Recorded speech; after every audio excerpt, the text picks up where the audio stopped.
జీతం రాగానే ఇంటి ఖర్చులకు ఎట్లా చదువుతామో పార్లమెంట్లో సెంటరోలు పెట్టే బడ్జెట్ సుత గంతేనబ్బా. 28 రాష్ట్రాల్లో దేనికెంత పైకం పంపాలి, ప్రాజెక్టులకు ఎంత ఇవ్వాలి, రైలు బండ్లకు ఎంత, వ్యవసాయం కథేంది, చదువులకు ఎంత ఖర్చు పెట్టాలి, రోడ్లకు ఎన్ని కోట్లు కావాలి, ఇట్లా ప్రతి ఒక్కటి వివరంగా చెప్తారు. ఇలా గదే నడిచింది. మరి తెలంగాణకి ఏమి ఇచ్చిండ్రు, ఇన్కమ్ ట్యాక్స్ సంగతి ఏందో తెలుసుకోవాలి కదా. చలో పార్లమెంట్. 53,47,000 కోట్లతోటి పార్లమెంట్ లో బడ్జెట్ పెట్టింది నిర్మలా సీతారామన్ మేడం. సెంటర్ పైసల మంత్రిగా పద్దులు చదువుడు ఇది 9వ సారి. తమిళనాడు కాంజీవరం చీరగట్టి రాష్ట్రపతి ముర్ము మేడాన్ని కలిస్తే మిఠాయి తినబెట్టింది. ఆడికెళ్ళి చక్కగా పార్లమెంట్ కు వచ్చింది.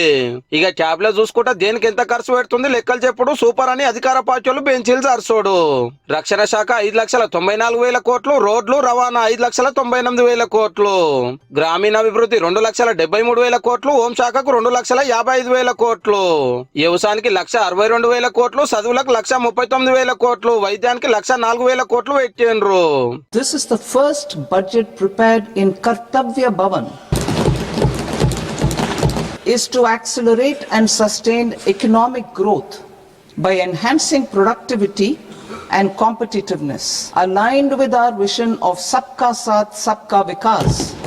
ఇక బడ్జెట్ లో మనకు వచ్చినాయి ఏంటంటే హైదరాబాద్ కు 3 హై స్పీడ్ రైళ్లు, హైదరాబాద్ కి వెళ్ళి బెంగళూరు, పూణే, చెన్నైకి నడుపుతారట.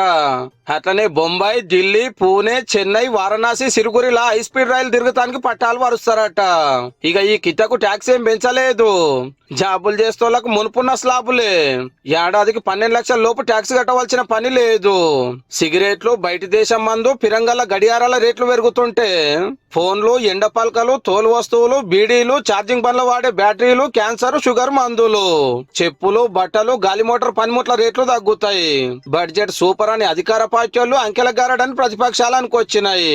తెలంగాణకి ఏమి ఇయ్యలేదని మన సర్కారు అంటే అంత మంచిగానే ఉందని బీజేపీ లీడర్లు చెప్పుకొచ్చినారు.